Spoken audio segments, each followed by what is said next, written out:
Now for a real treat. This is a concluding speech, which is the conclusion of a series of speeches. They're prepared for encouraging people to consider joining Toastmasters, consider very strongly joining Toastmasters. A series was developed for all state Toastmasters, and tonight's speech is the final concluding session that brings it all together for your consideration of joining All-State Toastmasters. And now, Mr. Tim Wilson.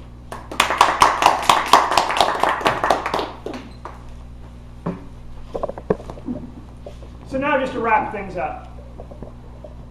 You learned today about the importance of getting over your instinctive fears, which pretty much was summed up by freezing or flight.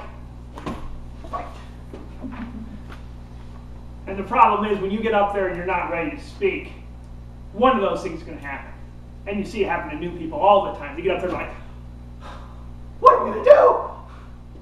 Or they're just like running away. They're gone. They're history. And the whole time they're talking like this. So, thank you. I'm excited to be here. I'm delighted to be in front of this audience. Not going to work. And it happens with the three phases. Three phases you go through and you're speaking and you're conversing, even on the phone, of content. Now, content's not such a big deal for business as you know, we discussed. Not a big deal at all. Then there's delivery, which most people focus on. Focus on it because you can control your delivery. But most importantly, there's audience. You cannot control your audience.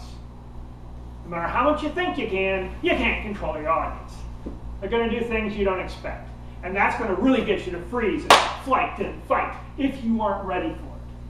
So you got two choices. One is you could go out there and just kind of wing it, hope for the best at that important office meeting, hope for the best at that important phone call, just kind of hope for the best. Or you join Toastmasters and practice audience. Practice being in front of an audience. So you're effective, so you're comfortable, so you're in control when you get in front of that live audience, so things don't throw you. Then you learn about off the cuff. And off the cuff, very simple, is getting out the first thought. As you demonstrated earlier, get out that first thought. You'll find next thoughts come, new thoughts come. You'll get a dialogue going on with your audience. But you need to practice. You need a place to practice off the cuff. So you get out better first thoughts. You ever had a first thought and you thought, nobody should have this first thought. Nobody should hear this first thought. So you practice. You practice at getting better and better at getting out first thoughts. Practice table topics. Practice getting out that first thought. And then say to people, how did that first thought work? Did you like it?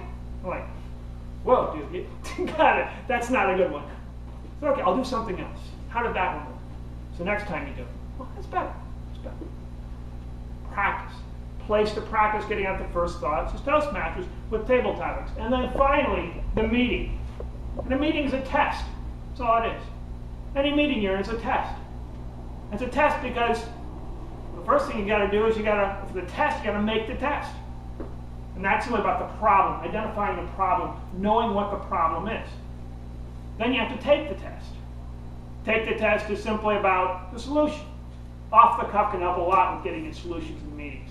And then finally, grading the test. That's where you get the follow-up. That's where you get making sure that problem and solution are solved. Toastmasters helps you all the way along, as you recently heard.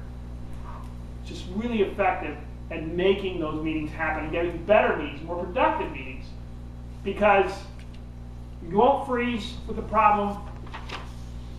You'll have off the cuff so you can get those answers out when you need to have them out. You get that first thought out better. Maybe you've had a situation, you freeze in a meeting, but if you practice with Toastmaster table topics, it will come out. And then you'll know a follow-up because Toastmasters means regular. You'll get used to doing that. And that's why it's so important simply to join. Because you can't make a change, you can't develop, you can't grow if you don't take an action. Now, Plum has nicely agreed to help be sort of a matchmaker of you and Toastmasters.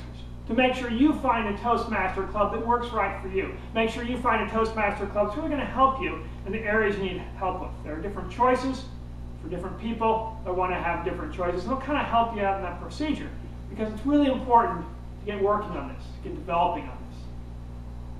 If you don't practice, you don't work at it, you don't get better, you don't get better. And business is too important to just kind of hope for the best, hope for it all working out.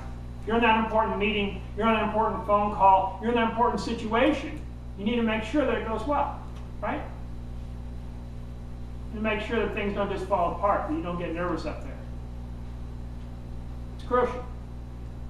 It's what your business life depends on. So I covered a lot of things today. Don't expect to remember everything. If you remember nothing else, just remember this. By the time you realize you've got a business communication problem, it's usually too late. Make sure you make your communication connection today.